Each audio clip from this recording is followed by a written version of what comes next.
Sir Isaac Newton 1643-1727 చరిత్రలో అత్యంత గొప్ప శాస్త్రవేత్తలలో ఒకరు మరియు శాస్త్రీయ విప్లవానికి కేంద్రబిందువుగా నిలిచారు. ఇంగ్లాండ్లోని వూల్స్టోట్లో జన్మించిన న్యూటన్ చిన్న వయస్సు నుంచే గణితం మరియు సహజతత్వశాస్త్రంలో అసాధారణ ప్రతిభను చూపించారు. ఆయన ట్రినిటీ కాలేజ్, క్యాంబ్రిడ్జ్లో విద్యనభ్యసించి ప్రకృతి నియమాలపై తన ఆలోచనలతో ప్రపంచాన్ని ఆశ్చర్యపరిచారు. న్యూటన్ చలన నియమాలు మరియు సార్వత్రిక గురుత్వాకర్షణ నియమాన్ని ప్రతిపాదించడం ద్వారా ప్రసిద్ధి చెందారు. భూమిపై మరియు అంతరిక్షంలో వస్తువులు ఎలా కదులుతాయో ఈ నియమాలు స్పష్టంగా వివరించాయి.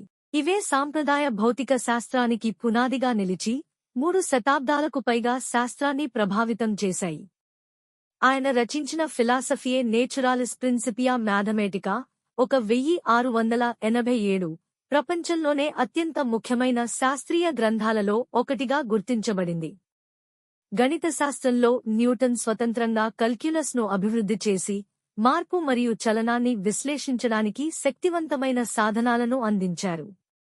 ఆప్టిక్స్లో తెల్ల కాంతి అనేక రంగుల మిశ్రమమని నిరూపించి ప్రతిబింబ టెలిస్కోప్ను ఆవిష్కరించారు.